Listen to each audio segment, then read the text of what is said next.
Welcome back to BaldHeaded Metal, guys, and welcome back to another review this time around with Sabaton's War to End All Wars album, which is essentially a spiritual successor to their previous album, continuing the World War I stories that they've had.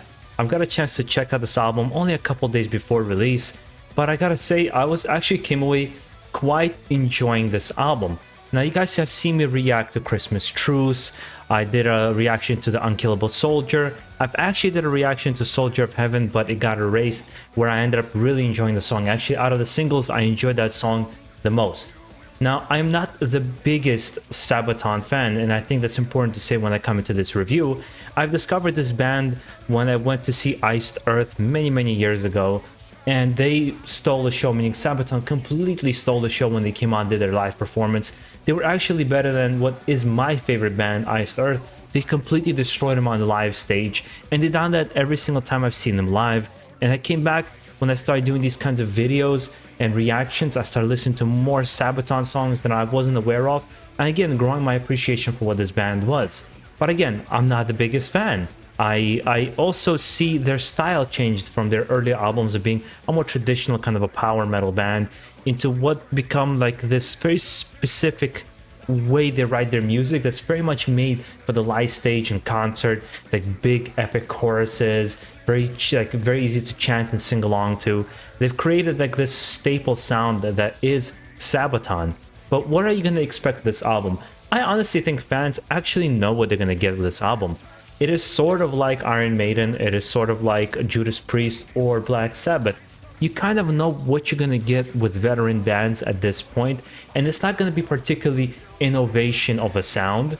You're getting more of the same, but when more of the same is great, who cares? And that's the case with this album, War to End All Wars.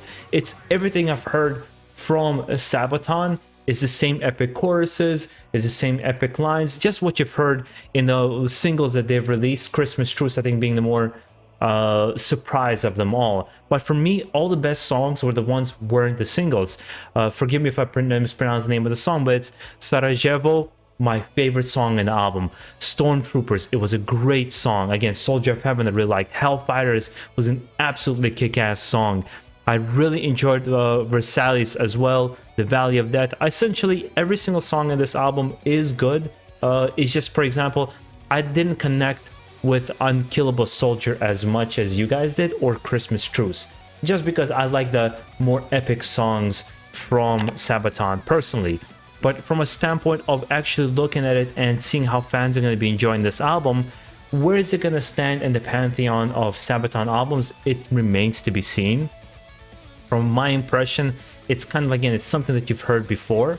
It's well produced, it sounds great, it has great songs, but there's nothing about it that I would say that is, oh my god, like for example, when Iron Maiden came out with Brave New World, or sort of when Judas Priest came out with Nostradamus, it's like, whoa, where did that come out of?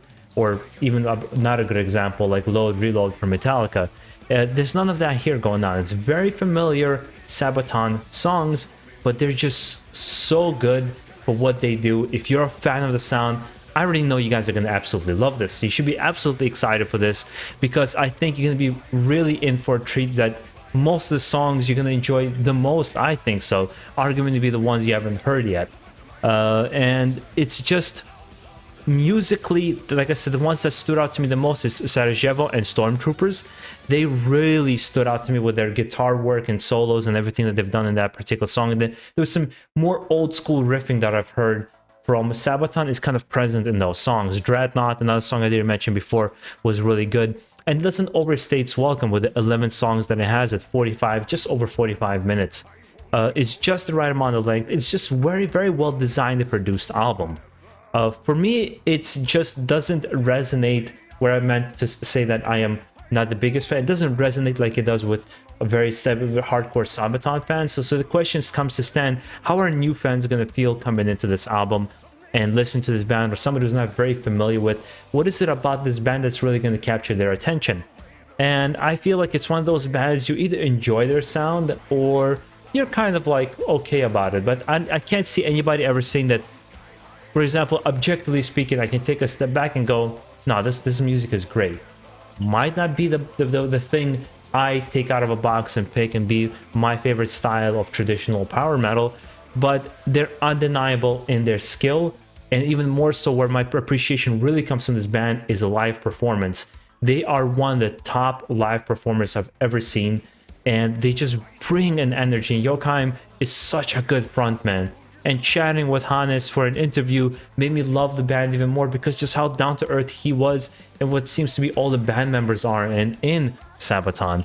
So I think it's all the things combined what creates this love for the band. It's just how down to earth they are, how good they are live, how much they pay attention to their fans, the fact that they have this historical explanations for most of their songs, and as well as just producing an album that's, yes, more of the same, but more of the same in the best kind of way.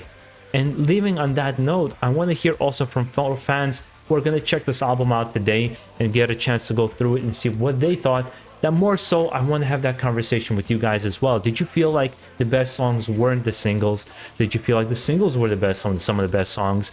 How do you feel like this compares in the pantheon of Sabaton albums? I wanted to do this review as just a fan of metal, and a fan, enough of a fan of Sabaton that I felt like I should make an album and let you guys know that I feel like fans are going to get exactly what they want, and perhaps it's going to get some new fans. At this point, I don't know how many more new fans Sabaton is going to get, because I feel like they've conquered the world, in all honesty. It's like they are one of the most popular bands out there from what I've seen, especially when it comes to their Facebook page, or how much they're trending anytime they release a single. Not to mention, as something I mentioned in one of my reactions, the cover for this is absolutely fantastic. I'm a video game fan, and it looks like the old school Medal of Honor and Call of Duty covers that have that kind of art design, and it looks really, really cool. It's an interesting choice to go with World War I, because there's a lot of interesting stories that I think are most of the time overlooked, because World War II is the one that gets covered a lot more. It'll be interesting where they go from this direction and how they progress as a band. As far as I'm concerned, it feels like this band has been one of the most consistent bands out there. You know, there's certain bands out there that have their ups and downs, or somebody like Judas Priest, in my opinion, Judas Priest and Iron Maiden, who basically can stay consistent throughout their whole career and essentially produce good albums throughout their whole career as well, just like Black Sabbath and even Ozzy Osbourne. I don't think any of these artists really had a bad album. And we'll have to see how this compares, again, to the pantheon of the Sabaton enormous name. Guys, make sure to enjoy the rest of your day. Stay safe out there. Most of all, keep it metal, and let me know what you think.